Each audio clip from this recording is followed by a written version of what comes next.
This is it. This is a very important and special moment for our country. In what could be the first sweeping change to the tax code in 3 decades, House Republicans on Thursday unveiled a plan that slashes the corporate tax rate, lowers taxes for most Americans next year, but limits many cherished deductions for homeowners and families. The proposal would also add $1.5 trillion to the nation's debt over 10 years, abandoning fiscal discipline as Republicans scramble to secure a legislative achievement for President Donald Trump. Is nothing more important to our economy. And secure a political win ahead of the midterm elections. So the political will among the members here in the House, as shown by the members of the Ways and Means Committee, is ironclad to get this done, because if we don't do this, we will not get the kind of economic potential that we know we can reach. Here's how it breaks down. House Republicans say the tax system would be simplified, allowing most people to file their returns on a postcard-sized form. The plan would shrink the number of tax brackets from 7 to 4, with respective rates of 12%, 25%, 35%, and 39.6% for the wealthiest earners.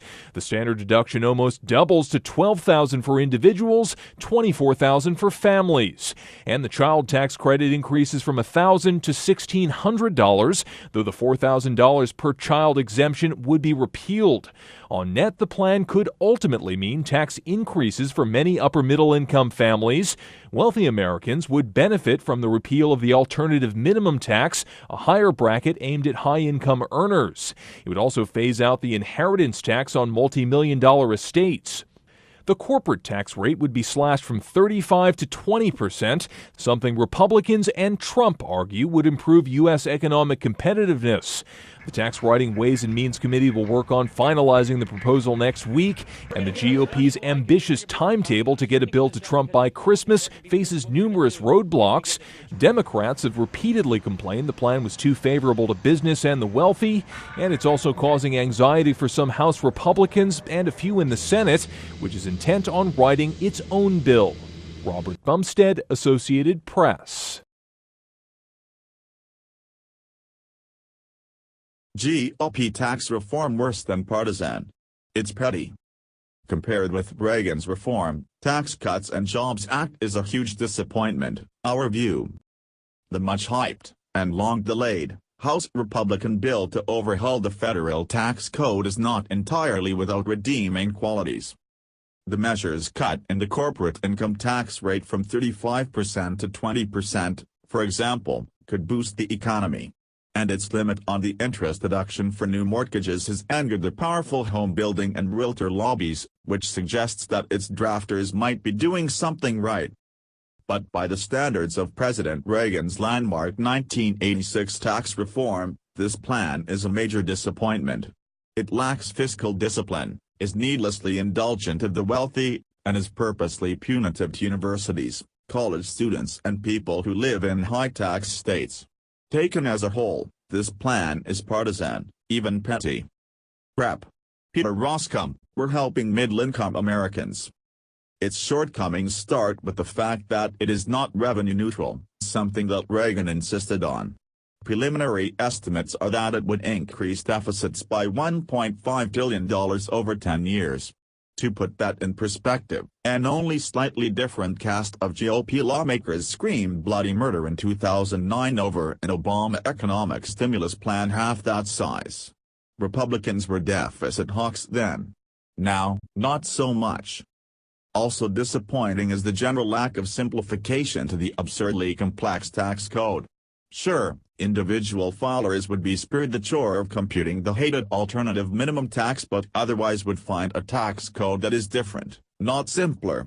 Some business owners, meanwhile, would even see a substantial increase in their filing headaches. More on that in a moment. The biggest flaw in the GOP plan is that, for all the rhetoric about helping the middle class, it is tilted toward the wealthy. Benefits for the rich include termination of the tax on inherited wealth, a priority of wealthy GOP donors but not many other Americans. Immediately upon passage, estates of up to $22 million could be passed on to heirs tax-free. After 6 years, estates of any size could be passed on tax-free.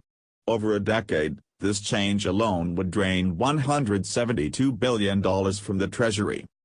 continuation of a special top income tax rate of 23.8% for managers of certain private equity funds and other select firms, an indefensible loophole that even President Trump had called for ending. A bizarre, unfair and mind-numbingly complex provision that cuts the rate on income derived from pass-through businesses. Though 95% of all business are pass-through entities, this provision would concentrate its benefits on a tiny sliver of them, medium and large businesses with concentrated ownership. It would also mean that some business owners would pay a lower tax rate than their highly skilled, highly compensated employees. This would cost the Treasury $448 billion. To help offset some of the tax cuts that benefit the well-to-do, as well as rate cuts, the proposal targets a number of deductions on credits used by taxpayers of lesser means. Medical expenses, for example, would no longer be deductible, a gut punch to seniors in nursing care and people paying for costly treatments. The adoption tax credit would disappear. So would the deduction for student loan interest. People in high-income, high-tax, left-leaning states such as New York and California would be clobbered with the end of the deduction for state and local income taxes. And universities would pay a 1.4% annual tax on their endowments. Victory-hungry Republicans hope to fast-track this major rewrite of the tax code, ramming it through the House before Thanksgiving and getting it to President Trump's desk by Christmas. If Democrats were trying to pull this off, Republicans would be crying out for regular order, multiple committee hearings, extensive analysis and outreach to the other party. All told, this plan looks less like tax reform in the mold of Reagan's Bipartisan Act of 1986 than an effort to reward Republican constituencies and punish Democratic ones.